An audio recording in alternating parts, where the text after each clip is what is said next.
Alors moi, je voudrais mettre de l'avant l'idée reçue que j'ai rencontrée pas mal sur mon terrain de recherche, selon laquelle la transidentité serait un trait culturel propre à certaines populations, notamment d'Amérique latine ou d'autres pays non occidentaux.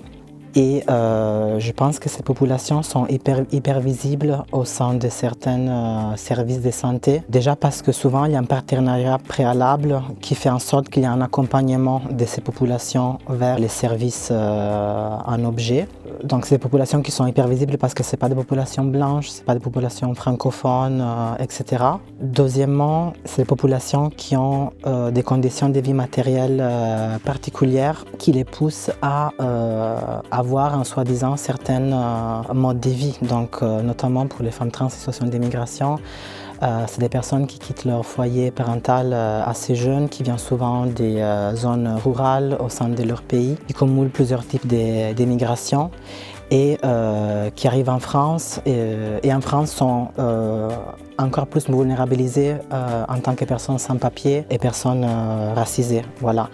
Donc pour déconstruire ces lieux communs, j'aimerais inviter les professionnels de santé déjà à s'intéresser aux conditions de vie matérielles de ces personnes et de porter un regard transnational sur leur parcours. Donc de ne pas prendre en considération seulement leur mode de vie en soi-disant en France, mais de s'intéresser à leur parcours migratoire, aux difficultés qu'elles ont rencontrées au fil de leur parcours, qui pourraient éclairer davantage les difficultés qu'elles vivent aussi en France, ici et maintenant. Le deuxième lieu commun que j'aimerais aborder, le lieu commun qui dit que les hommes trans sont entre guillemets un phénomène social nouveau et qui sont peu visibles, voire absents des services en santé. Déjà, il y a une invisibilité qui a été créée, je pense, par les démarches qu'on utilise pour étudier traditionnellement les archives, donc où les parcours des personnes assignées femmes à la naissance qui vivent socialement en tant qu'hommes sont interprétés comme des parcours d'ascension sociale ou sont interprétés comme des façons de vivre associées à l'orientation sexuelle lesbienne. Donc il faudrait réinterpréter certains de ces cas en tenant en compte l'hypothèse de la transidentité. Deuxièmement, les hommes trans sont moins visibles socialement parce que la masculinité est moins visible socialement et moins sanctionnée, alors que la féminité est beaucoup plus visible, beaucoup plus contrôlée et surveillée dans l'espace social.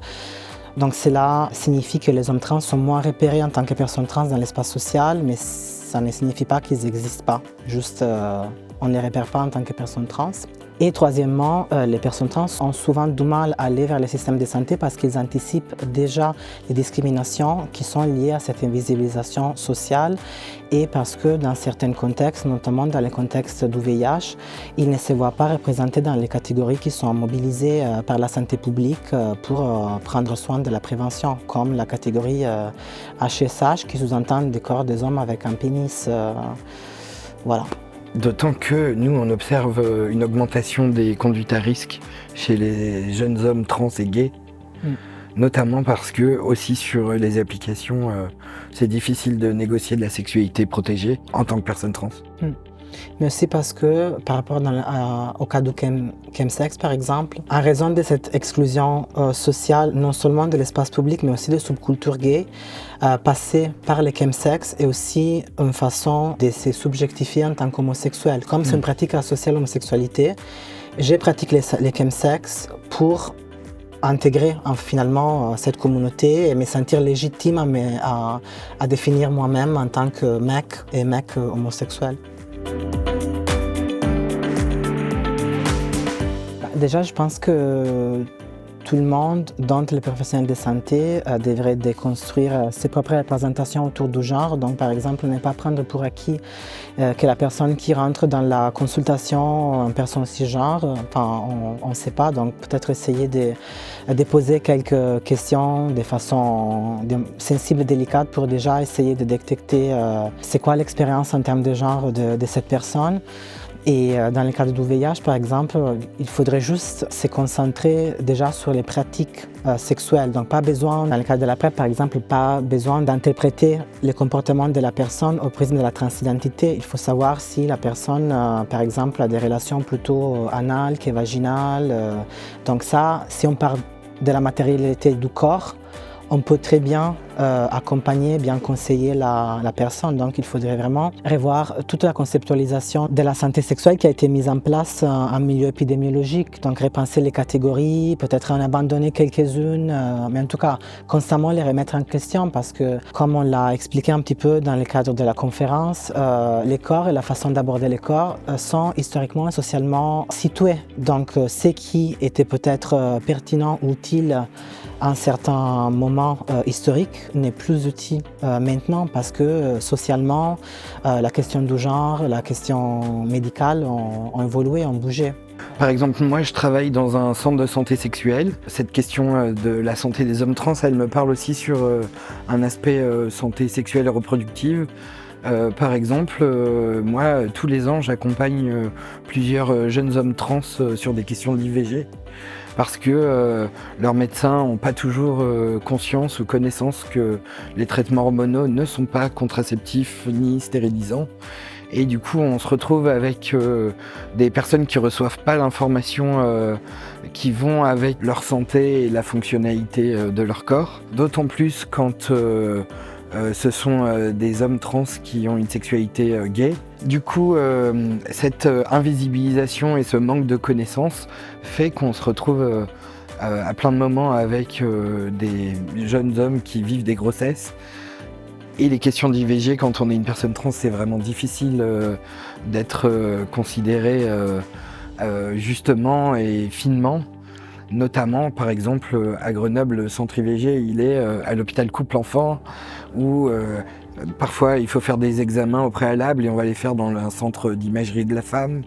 Du coup, ça pose des difficultés et ça entrave l'accès à l'IVG aussi pour toutes ces raisons.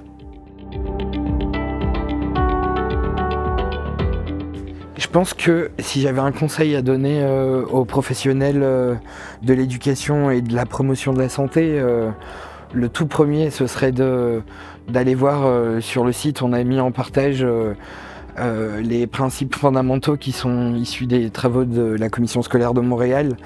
C'est cette petite phrase dont la première donne le ton et dit « Être trans est une variation normale du développement humain ».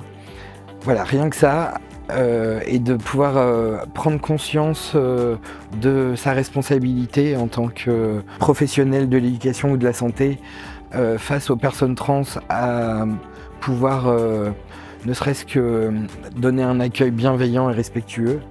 Alors bien sûr, ça implique de faire le mouvement, de se sensibiliser et de se former. Pourquoi pas, une des premières choses à faire serait peut-être de rentrer en contact avec les organisations trans locales pour pouvoir entamer un dialogue et puis peut-être se co-former, travailler ensemble. On a tous et toutes à gagner à s'allier pour travailler ensemble à la santé trans. Et ce qu'on observe, nous, au bout de 10 ans de travail de santé communautaire, c'est que ce que les professionnels font et travaillent pour les populations trans, ça vient profiter à tout leur public.